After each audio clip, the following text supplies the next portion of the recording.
Hi welcome back to Nalini vlogs in Kannada. ಇವತ್ತಿನ recipe ಬಂದುಬಿಟ್ಟು ಮಾವಿನ ಹಣ್ಣಂದು ರಸಾಯನ ಯಾವ ರೀತಿ ಮಾಡೋದು ಅಂತ ನೋಡೋಣ.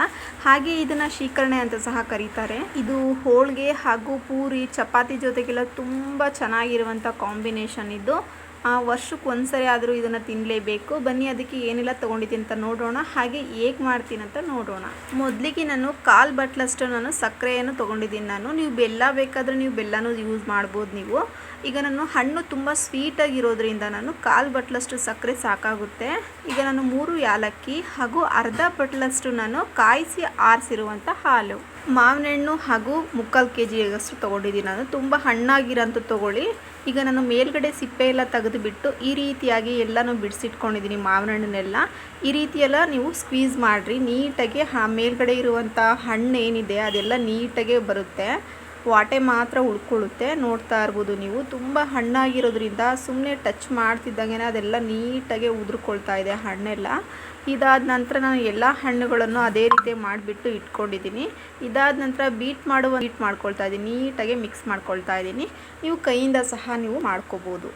ಈಗ ನೀಟಾಗಿ ಎಲ್ಲ ಮಿಕ್ಸ್ ಮಾಡ್ಕೊಂಡಿದ್ದಾದ ನಂತರ ಈಗ ನಾನು ಸಕ್ಕರೆಯನ್ನು ಹಾಕ್ಕೊಳ್ತಾ ಇದ್ದೀನಿ. ಸಕ್ಕರೆ ತುಂಬಾ ಕಡಿಮೆ ಹಾಕ್ಕೊಂಡಿದ್ದೀನಿ, ತುಂಬ ಸ್ವೀಟಾಗಿತ್ತು ಮಾವಿನ ಹಣ್ಣಂತೂ. ಹಾಗಾಗಿ ನಾನು 1/4 ಬಟ್ಲಷ್ಟು ಮಾತ್ರ ನಾನು ಸ್ಪೂನಲ್ಲಾದರೆ ನೀವು ಒಂದು 3 ಟೇಬಲ್ ಸ್ಪೂನಷ್ಟು ಮಾತ್ರ ನಾನು ಸಕ್ಕರೆಯನ್ನು ಹಾಕ್ಕೊಂಡಿದ್ದೀನಿ.